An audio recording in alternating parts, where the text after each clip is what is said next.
Who wants to talk about the crippled camera on the OnePlus 9? I put up this video. This is the OnePlus 9. Is it a crippled camera? And I went through and showcased the differences between these two. What is the claim? Optical image stabilization should be mandatory on this phone. It's the only way to have a good camera. What is optical image stabilization? OIS is a way for you to smooth out the little movements and shake and judder from you holding the device. It's not the technology that helps you freeze movement from your subject. It's the technology that smooths out your movements. Most of what people think is OIS today is really accomplished through software. So one of the ways to demonstrate that, we're going to start with a manual self-portrait. This was shot in the manual mode, has the least amount of computational processing applied. So this is phone A. Everyone got a good look at this? You can kind of see, this is a near blackout night shot where I'm standing on an empty stretch of road off a hiking trail, and there's only one street lamp, which is almost a half a block away. That's the only light that's hitting my face. And this is phone B. Now, obviously, these were shot on different nights, but again, I feel like I got the composition and me centered in the frame decently enough. All right, I want to see in the comments, phone A, phone B. Which phone took which image? Well, I hate to break it to Samsung folks, but if you don't use a ton of post-processing and image stacking and HDR tricks, then phone A is the Galaxy S21. Phone A is the phone with the Amazeballs optical image stabilization, which helps so much in low light photos. What are we doing, folks? I mean, that's ridiculous. I'm shooting this off of the rear cameras. I'm shooting this blind. I am not able to compose for this except for kind of lining up where I think I'm reflecting properly in the camera modules on the back of this phone. I also want to point this out here too, real quick. You see where the wall behind me is? One of the things that I goofed on this setup, the wall is much lower on the Galaxy S21 shot, and the wall is higher on the OnePlus 9 shot. I hate to break it to Galaxy folks, but I was 10 feet closer to the lamp on the Galaxy S21. So let's look at this one more time.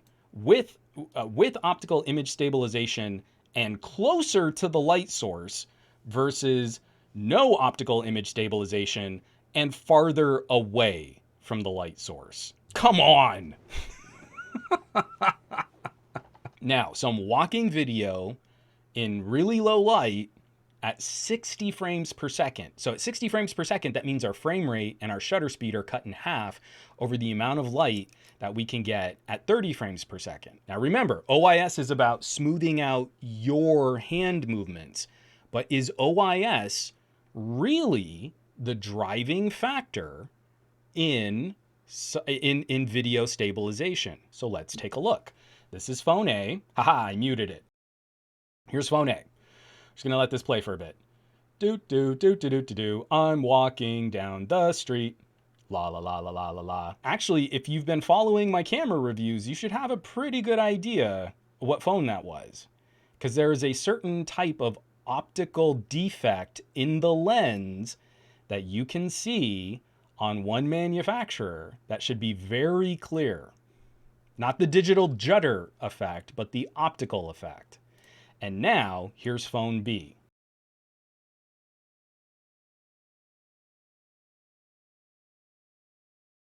All right, we got a pretty good look at that. Let's do this just one more time. Phone A.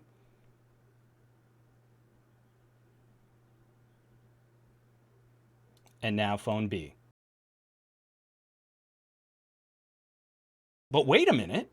Phone B's video is markedly smoother.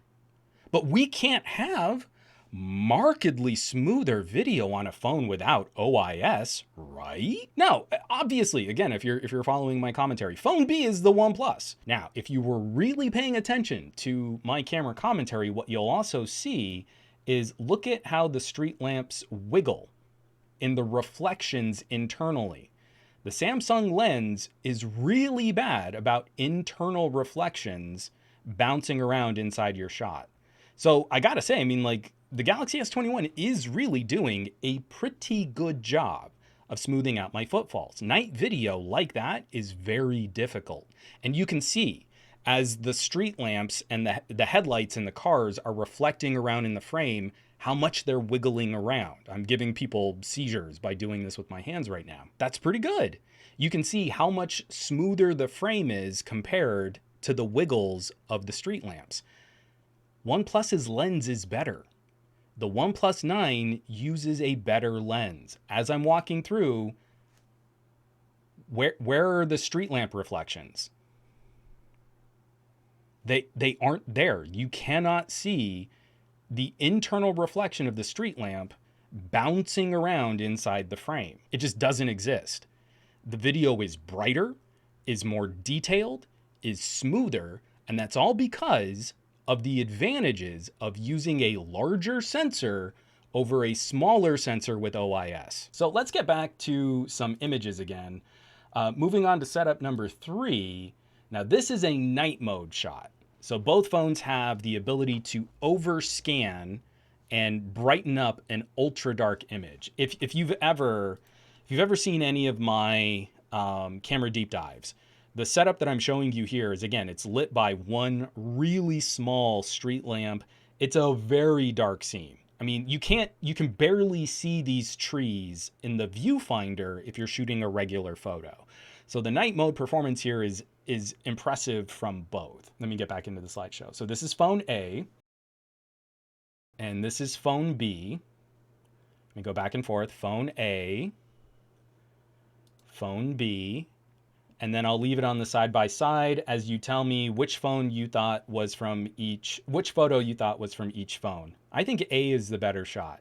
And in this situation, A is coming from the Samsung. When you really drill down into the pixel level detail, both are pretty close. The giveaway for me on this, and again, if you watch this from the 4K version of the video, you can see it a little bit more clearly, but it's up in the stump at the top of the frame. This is one of the situations where the higher ISO on the OnePlus makes that look a little bit more watercolory.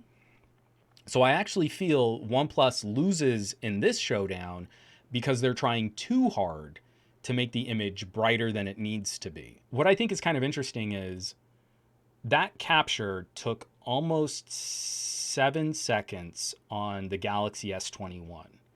So to get that night mode photo, you've got to hold still for like a 6 count. 1, 2, 3, 4, 5, 6. Try and hold a phone camera as still as you can for 6 seconds. That exact same capture took 3 seconds on a OnePlus 9. A larger image sensor can soak up more light per second, even if it doesn't have OIS. OIS isn't magically making the sensor and aperture larger on your phone. Back into some photo samples. This next one is an auto HDR. This is not a night mode.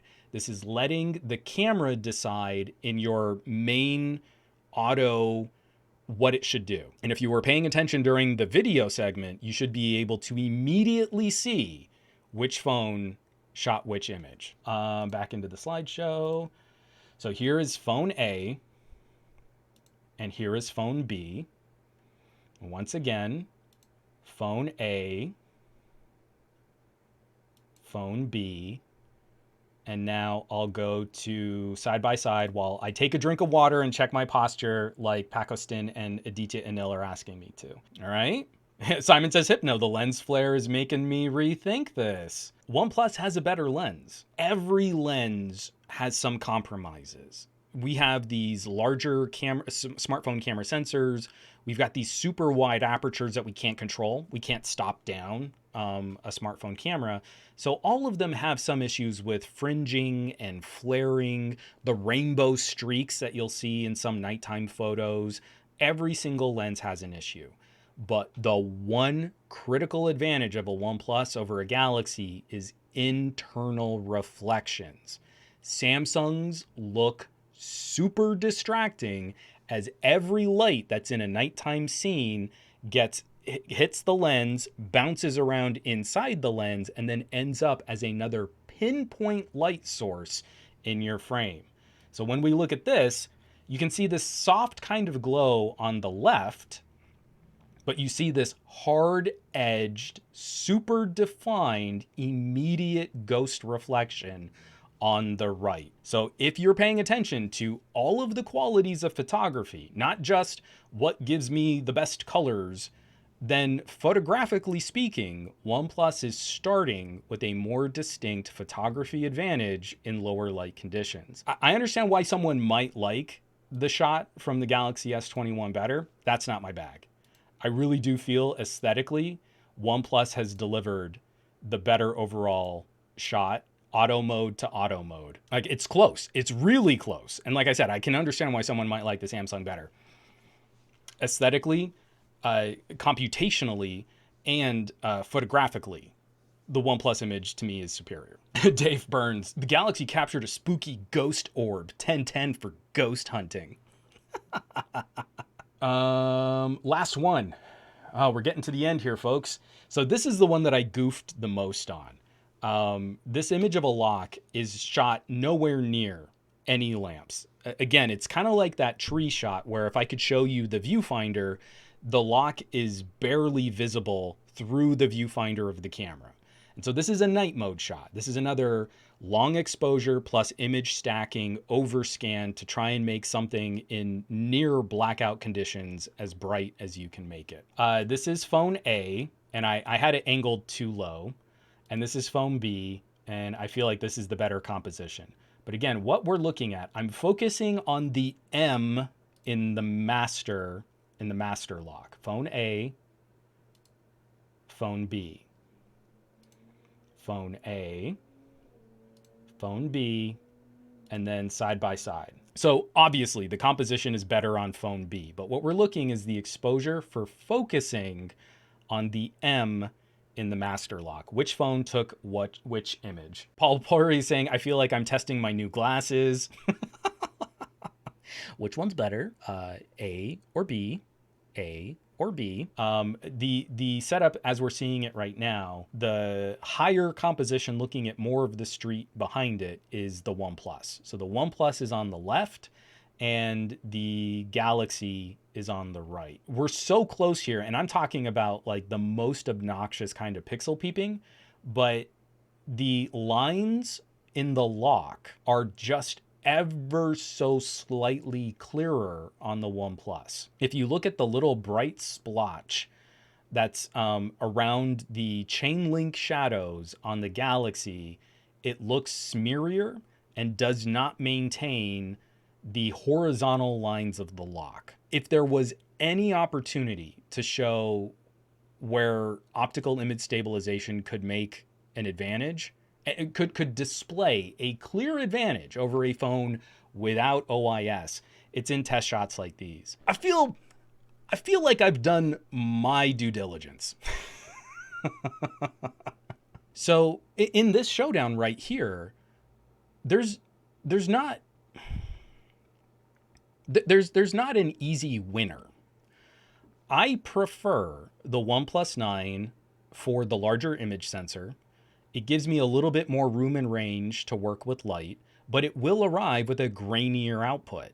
The immediate need to extend a higher ISO means better image detail and clarity, but it also means a grainier or more textured final image. So I can't definitively say that's better. Someone really might want even a darker version of a smoother, better noise reduction scene. And in situations like that, the Galaxy S21 is the better fit. But if we're talking about exposure, if we're talking about brighter images, more easily freezing action, even in lower light conditions, and obviously superior video, Like, obviously superior video. In auto shooting to auto shooting, it's the OnePlus 9. If you tell me you really need manual video controls, then you need to buy a Samsung. Hands down. Like, that's easy. But this whole time, we've also been training techies to complain about, well, who has the time to dial in like manual settings? I don't want it to dial in manual. I just need it to just work. It should just work. The OnePlus 9 just works. The Galaxy S21 needs a lot more handholding to achieve the same effects that you get out of auto on a OnePlus 9. You know, so if you show me bright daylight photos, they're both going to be generally comparable, which makes sense considering the pricing is pretty close. I've got performance here that's totally in line with Galaxy S21 and iPhone 12. I'm not conflicted in the slightest. And in fact, there are some significant hardware advantages on a OnePlus 9 that help it punch above its price tag and go toe-to-toe with phones like an iPhone 12 Pro. Because let's not forget, the ultra-wide sensor on the OnePlus 9 is larger than the main sensor on the 12 Pro Max. And the main sensor on the OnePlus 9 is larger than its ultra-wide. That is a physical and tangible benefit where optical image stabilization cannot, in all shooting situations, make up the difference.